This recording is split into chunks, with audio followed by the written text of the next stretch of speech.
Hey there, it's Kim Levinsky with the first update of the Tahoe 200 2022 journey. Today is April 12th, coming to you from a ski slope in northern New Jersey, getting some training in today. Want to let you know where I've been and where we're going here for Tahoe 2022. But first, a little bit of background on me. I am the full-time race director for Sassquad Trail Running in New York and New Jersey. We put on trail races. We call them trail parties all around Jersey and New York. All peoples, paces, ages are welcome. We're all about fun.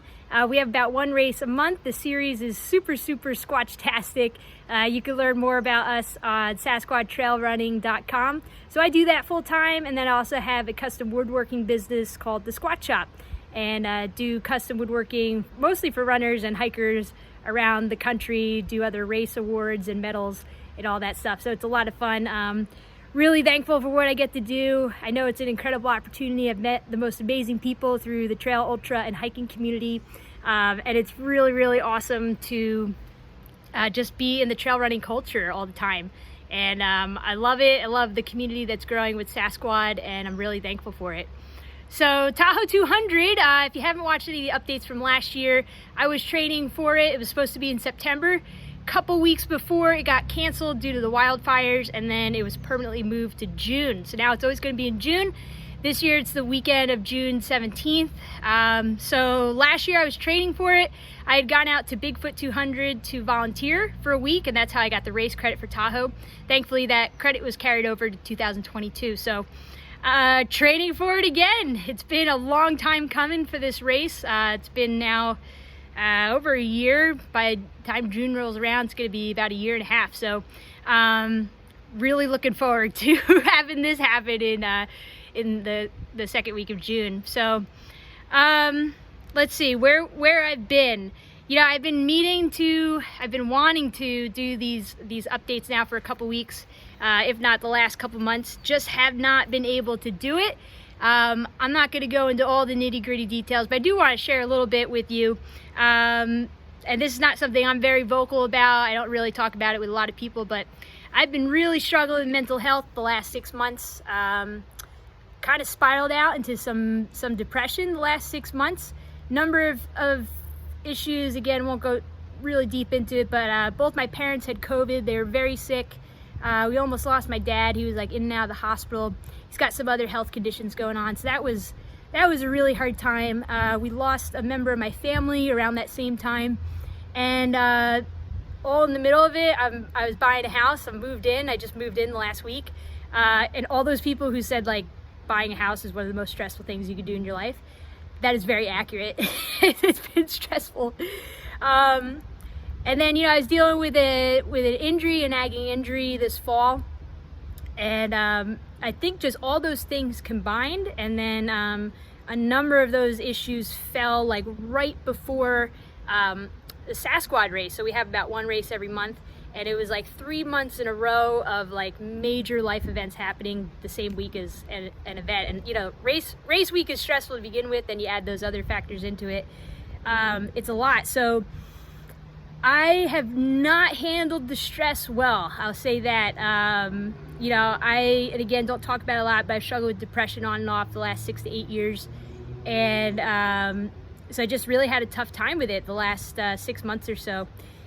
But thanks to a number of friends and a couple of family members, you know who you are, that really stuck with me. Like, man, you guys were you're so patient, you still are. And a few of them really encouraged me to get some help. And, you know, I've talked about it for a long time. Oh, yeah, I'm going to try, I'll do it, blah, blah, blah. Never done it. You know, I think a lot of it for me is the stigma around it, my upbringing, family background type of thing. But I'm going to accept responsibility for it. You know, I make my own decisions, and I just waited so long, and I wish that I hadn't. It's a big regret of mine, waiting so long to get help. But finally did that, and thanks to the nonprofit organization called Bigger Than the Trail, I got connected with a therapist, and I want to share this. I really want to share this with Bigger Than the Trail because it's an amazing resource. What they do, they're a nonprofit organization. They raise funds, and those funds are then given to folks like me who need to get some help, and so they provide counseling with a licensed therapist, no costs, no questions asked, no strings attached, 3 months for free. And so I got plugged in with them, and of course it's been great and it's been really helpful. Something I wish that I had done years ago. I really regret waiting so long to get some help. So I think the therapy combined with then talking with my doctor, getting on some medicine, and then running, you know, it's made all the difference in the world. Yeah, like I said, I wasn't able to share these updates. I didn't really want to be around people, and I feel like I'm kind of crawling out of it right now, climbing out of that valley, so to speak. And again, I want to say thanks to those friends and who really stuck with me through this. And so in terms of training, you know, it was pretty spotty for a couple months after the 100 that I did in September. That was the other thing. So I did, when Tahoe 200 got canceled in September, I went out and did this 100-mile run venture experience, we'll call it. It was crazy. It was insane. There's a video on my YouTube channel. It's called the Hudson Highlands Hell No Hellhole Hundo. Say that 10 times fast. Basically, it was a 96-mile loop that went all around the Hudson Valley of New York, and it connected all those mountains. So if you're familiar with the East Coast, it hit everything, like Bear Mountain, Anthony's Nose, Breakneck, Bull Hill, Beacon, Fishkill, Storm King, Black Rock, Popolope. I mean, it was just dumb. But you know, I'm left with all the happy memories now, and that's what's fun about ultras, is like I've caught myself now thinking, oh, was it really that bad? Maybe I'll do it again. So that happened in the fall, and then, you know, I had some IT band issues last year a little bit with training, and then I feel like it got real bad after the 100. And man, it was just so nagging this fall. I really had a hard time getting rid of it, and I was trying to do rehab on my own. And then a friend of mine connected me with a PT out in Long Island. His name is Chris Smith. I'm gonna link his information. Oh my goodness, I owe it all to Chris. Like, man, finally the knee pain is under control. You can see I'm back out on the mountain getting some good training in.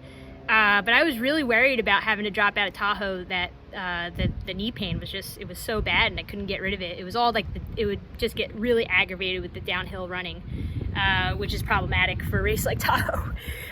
So anyway, Chris has been working with me. The program is based all around really heavy strength training. So I'm getting in the gym a couple times a week and lifting heavy weights, and I love it. I love it. I haven't done heavy strength training since college when I played college athletics, and I forgot how much I enjoyed it. So I'm doing that a couple days a week. I'm running 4 days a week. Right now, I'm sitting at around like 65, 70 miles a week. I'm feeling good where I'm at with mileage. I feel like I'm good with this last weekend. I did a 12-hour day on the trail. Felt real good. Vert-wise, you know, I'd like to be further along than I am, but you know, Chris has been really helping me stay conservative and progressing slowly and smartly. So right now I feel like, you know, we just had the conversation about, okay, it's time to start really building the vert over the next 2 months, and I'm excited for that. But the goal is to, excuse my language, the mantra is don't be a dumbass. That's really the goal the next 10 weeks, is to keep progressing smart. And I feel like I got two choices, is to either like be a maniac and pile on the vert, pile on the mileage the next 10 weeks, and then probably end up with an injury going to Tahoe. That's not the right answer. Or to be smart and to just continue progressing and let the chips fall where they may after 10 weeks. And, you know, it's going to be fine. That's the ultimate thing. It's going to be fine. But let's see, that was the whole knee thing. The other physical side of it is nutrition has been lousy. It's been horrendous. And if you watched these videos last year, you know I was working with the nutrition mechanic, Dina Griffin, and I have to shout out Dina right here, because she is one of those people who really stuck with me this year. She's been so patient, and she's become a really good friend. Dina, you know how I feel about you. I'm just so thankful for you. She's helping me get back on the nutrition train here. just with mental health that really spiraled out. And so, you know, obviously she's helped me with Tahoe, but more important, life. So thank you, Dina. And you know, if you're involved in ultra and trail running, you know that it really takes an army. And I mean, unless you're a lone wolf, which I was for a long time, but I really embraced the team side of it. And there's such an amazing community. And you know, I know that like the army behind me is what makes the journey so great. Like Chris helped me with PT, you know, nutrition with Dina, and you know, she's coming with me to Tahoe. She's on the crew, my gosh, like with Dina and Grace coming back, Robin and Laura. And you know, it's the journey that's the best part for me. You know, I've said that a lot in the videos from last year. But you know, I've shared that with the women who are coming, that like, obviously my big goal is to finish Tahoe, but you know, the real big goal is to get to the start line healthy and with some joy. And that was really hard to kind of see that this fall and this winter, with a lot of doubts surrounding it with the mental health. But I feel like now, after getting help and really just these people sticking with me, it's like it's materializing and I'm able to see it. And that's like, it's a really good thing to be in this place. You know, it was just hard to be around people. It was hard to stay motivated with work and with training and all that. So anyway, I just wanted to share a little bit of that. I gotta believe I'm not the only person who's been on the struggle bus or is on the struggle bus. Just encourage you to consider getting some help, or just talk with one friend about it. I think that's made the biggest difference in the world for me. So anyway, I think that's about it for the Tahoe update. About 10 weeks away from departing, so that leaves about 8 weeks or so of training. And I'd like to do an update about once a week, so I'll hop on here in the future. It won't be this long-winded with just me talking on a bench here. I'll share some clips of training that'll be a little bit more exciting. But thank you for following along, for your support. That's been, you know, so cool about YouTube, is like you get encouragement from just random people on the internet. And so I appreciate that. It's been really fun, and I hope you enjoy the journey with me over the next 10 weeks.